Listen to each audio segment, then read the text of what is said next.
Hi, and welcome to a special edition of the Velocity Podcast. I have two guests. I wrangled them in after lunch, and we're sitting in the middle of a courtyard in a hotel in Franklin, Tennessee, and we're really excited. Thank you, Jason and Charles, for being here.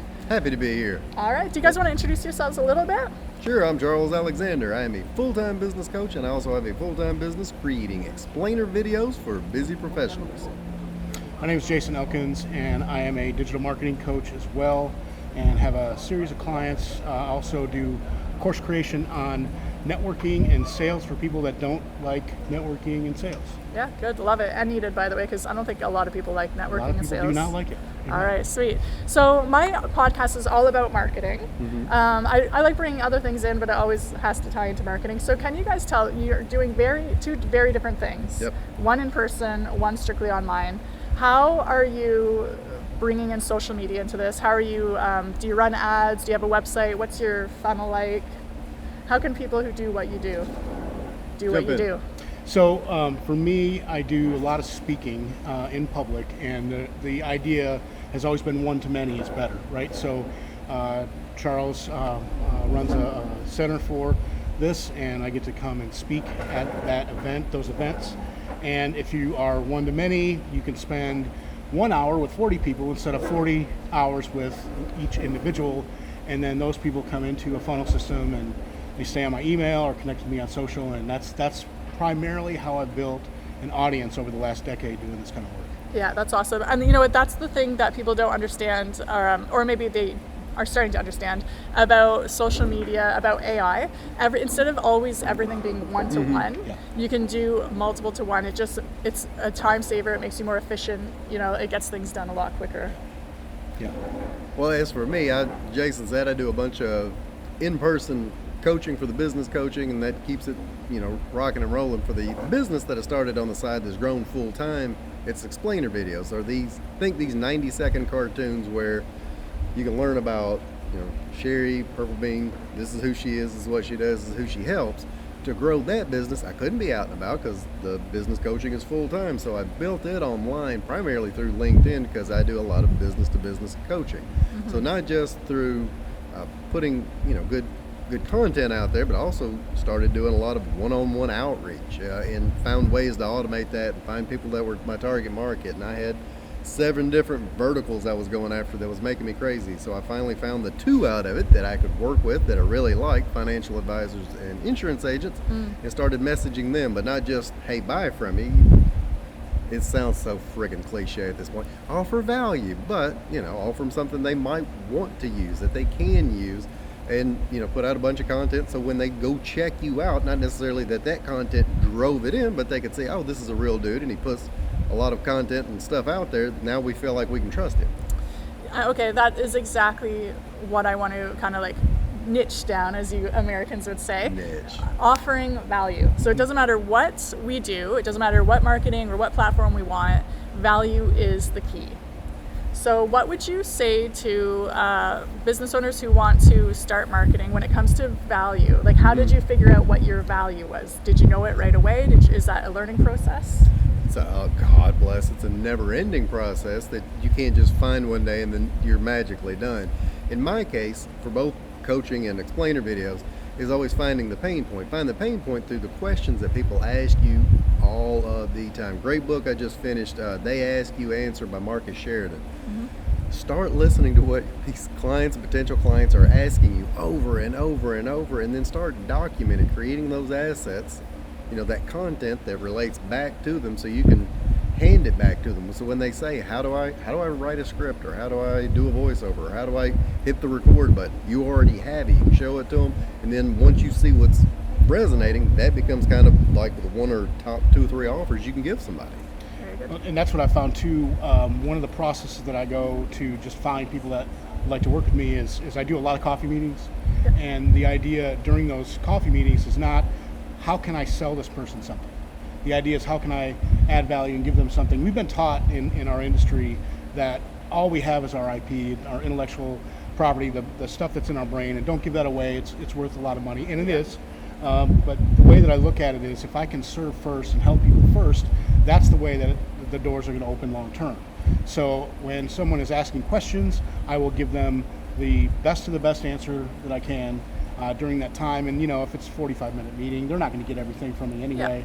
And hopefully I've done a little pre-screening of the people that I'm meeting with. So, and then I feel really strongly about that, where if they come back and need some additional help, I'm the one that gave first. I'm the one that's going to support them first. So those are the kind of the processes. Lead with your best information when you're meeting folks. Yeah, I totally agree. And when I first started my business, that was my thing. It's like, what, if they can Google it, it's not really IP. Right. Like, Right. what's the time to post, or like, what's the best platform? Exactly. I rather me have the answer and provide them with it, because then when it comes time for them to purchase, they are going to think of me, as opposed to I know some people, and I'm sure I have competitors like this, and in general I see it across online all the time. They're like always hoarding, and they're like, oh no, unless you pay, then it's like, well, how do they trust you?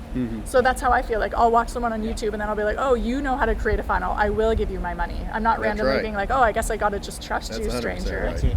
So when you see people do this all the time when they're posting stuff on social media, and you can tell when they've paid somebody else, and I see it all of the time with the clients that I work with, financial and insurance, they're constantly posting somebody else's content, a link to an article, or like an infographic that their their carrier or Edward Jones provided, and it helps brand them 0%. Yeah, exactly. And personal brands, and we're actually learning about personal brand here. It's more important than ever, because I've been working with some people, and then I have friends who they were in the real estate industry for this company, and they branded as the company, and then when they switched brokerages, they almost had to start from zero. And I see that across the board, whether even with tradesmen, they're like, oh, I was like promoting the company so much, and I'm just like, you have to promote yourself, because wherever you go, you're there, whereas the company may not be. That's right. So can you talk a little bit about how personal branding and social media specifically really go together?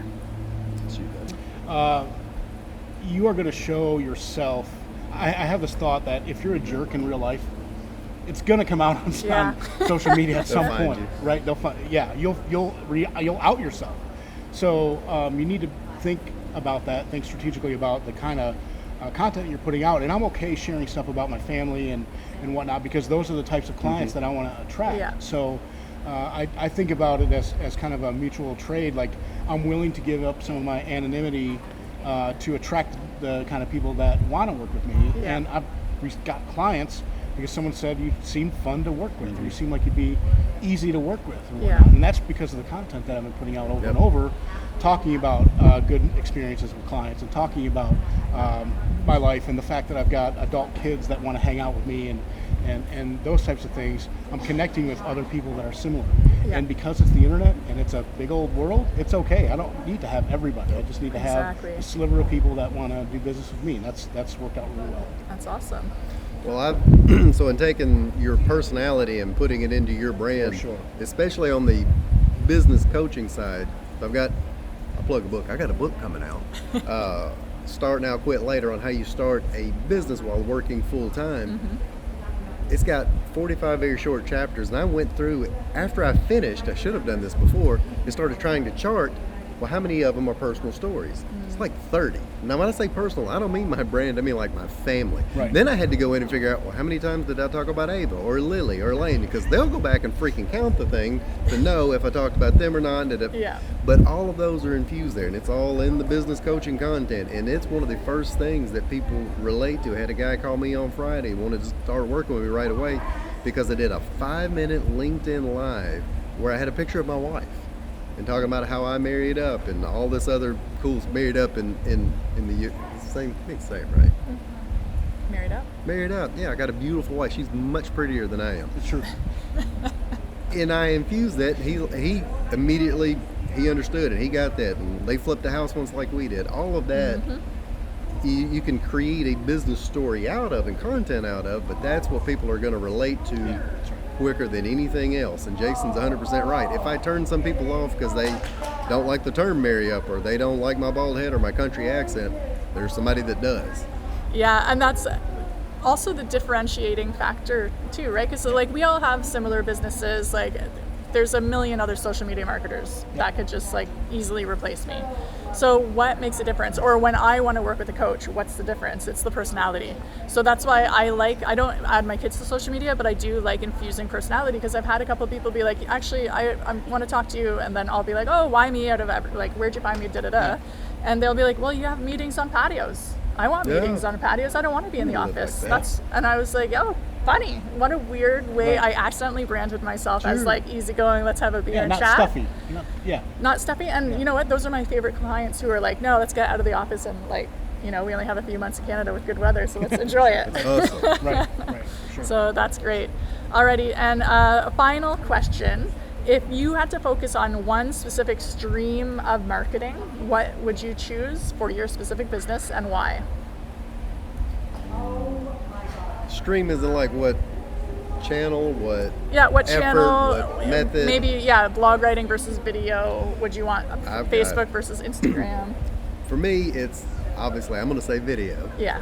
Not just animated, but in person as well. I create content on which one you should use and why you should use it. But for me, it's video.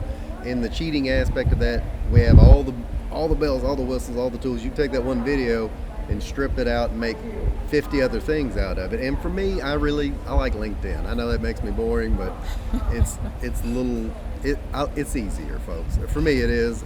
It's not as controversial or frustrating, and it's business to business, and people understand why you're there. So if you're B2B, it's a great place, and even if you're business to consumer, it's easy to stand out. Yep, nice. Jason? I know for me, this is going to sound really old school, but I get probably the majority of my clients come from Facebook. Okay. And I kind of feel like I get to be a voice of positivity, and I never talk politics or that type of thing. I'm really strategic, and at least in the way that I think about the type of content that I'm putting out there. And it's personal, and that's where my largest audience is. And we hear all this stuff that it's dead. I've heard Facebook's dead for the last decade, every year for the last decade. Yeah. But for me, it's been a good channel. Now, obviously, I'm doing some diversification there. But video and galleries seem to be the most popular types of posts for me that work in getting attention and attraction and ultimately landing clients. Yeah, I know the Facebook is dead. I'm so they've been saying that since day one for whatever reason. It's not dead. The hours are still there. People are scrolling. The older generation's on there. The younger generation's on there. Maybe not as much as other platforms, but they still are. So I'm still, because people are like, I think I should only do TikTok, and I'm like, trust me, people are on Facebook, and again, that's where I think Instagram might be where I get the majority of my clients. Sure. But it's the same thing. It's like you have to be where the people are. Yep. So Fish where the fish are. Yep. And if also ease of use. If you're not going to do it because you hate something new and you're not going to download the app on so if LinkedIn is the place for you and you're actually going to consistently post, then LinkedIn's going to work for you because you consistently post. That's right. So everyone just has to find their favorite platform. But of course I do say do multi-channels, multi-everything. Yeah. Well, and I've had Reels pop off pretty well, and I do a lot of work with clients with TikTok. And I've done some work there that's gotten some impressions as well, or some exposure as well.